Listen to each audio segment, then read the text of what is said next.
안녕하세요. 시니어 경제 이야기입니다. 오늘은 집값은 오른다는데 왜 경매 물건은 더 늘었을까? 이를 아주 쉬운 말로 풀어볼게요. 먼저 숫자로 현재 상황을 느껴보겠습니다. 올해 1월부터 7월까지 서울에서 은행 빚을 챘대. 못 갚아 법원으로 넘어가는 임의경매 신청이 약 1869건이었습니다. 작년 같은 기간 1510건에서 24% 정도 늘었죠. 서울에서도 특히 강남 서초송파, 이른바 강남 3구가 331건으로 전년 202건 대비 60% 이상 늘었습니다. 서울만의 일도 아닙니다. 같은 기간 전국 임의경매는 3만 3천 건을 넘어 전년 대비 약 20% 증가했어요. 월별로 보면 6월 전국 아파트 경매 진행 건수가 약 3,013건, 7월엔 3,277건으로 더 늘었습니다. 반면 서울의 낙찰가율은 6월 98.5%에서 7월 95%대 중반으로 내려와 물건은 많아지는데 받아가는 가격의 힘은 조금 약해진 모습이죠.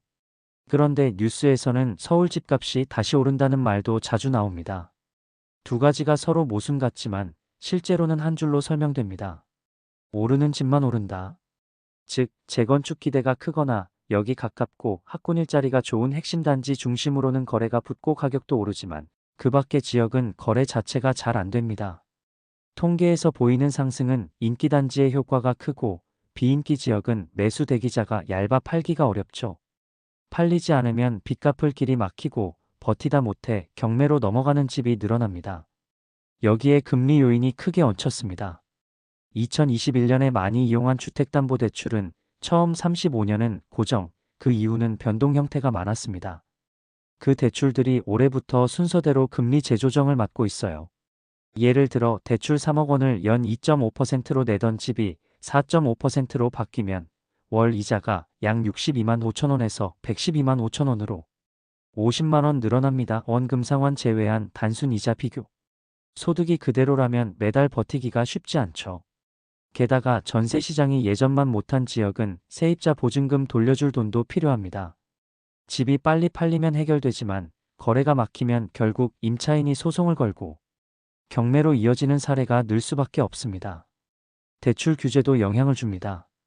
6월 말 발표된 대책 이후 수도권과 규제 지역에선 주담대 한도가 6억 원으로 묶이고 집을 사면 6개월 안에 전입해야 하는 의무가 붙는 등 돈줄 관리가 강화됐습니다. 일부 경락잔금 대출에도 비슷한 조건이 적용되면서 사는 쪽의 자금 여력이 얇아졌죠. 결과가 뭘까요? 금매라도 쉽게 체결되지 않고 시간이 길어져 연체가 쌓이면 경매로 넘어가는 겁니다.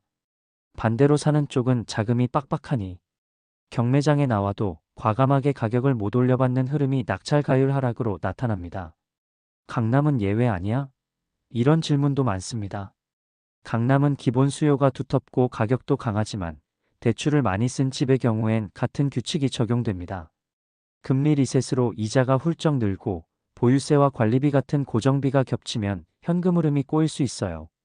그래서 가격 강세 지역에서도 경매 건수는 늘 수 있습니다. 강세 지역의 가격 상승과 경매 증가는 동시에 일어날 수 있다는 점, 이제 이해되시죠? 여기까지 들으시면 그럼 우리는 뭘 해야 하나요? 가 가장 궁금하실 겁니다. 첫째, 내 대출의 금리 전환 시점을 꼭 확인하세요. 혼합형은 보통 5년 전후의 변동으로 바뀝니다.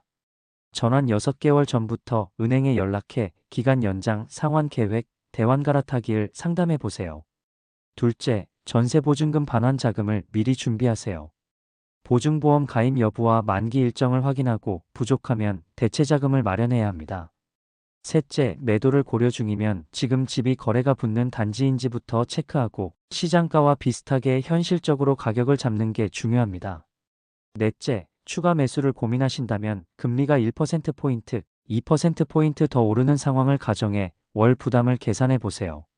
계산은 간단합니다. 대출 잔액 금리연 10일을 하면 대략적인 월 이자를 볼 수 있어요. 이 숫자가 월급과 연금에서 감당 가능한지, 다른 생활비를 위험하게 줄이지 않는지 꼭 따져보셔야 합니다. 정리해 보겠습니다.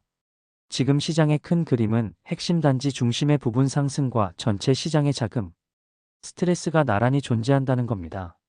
그래서 표면에선 오르는 집만 오르고 물밑에선 버티기 힘든 집이 경매로 나온다가 동시에 벌어집니다.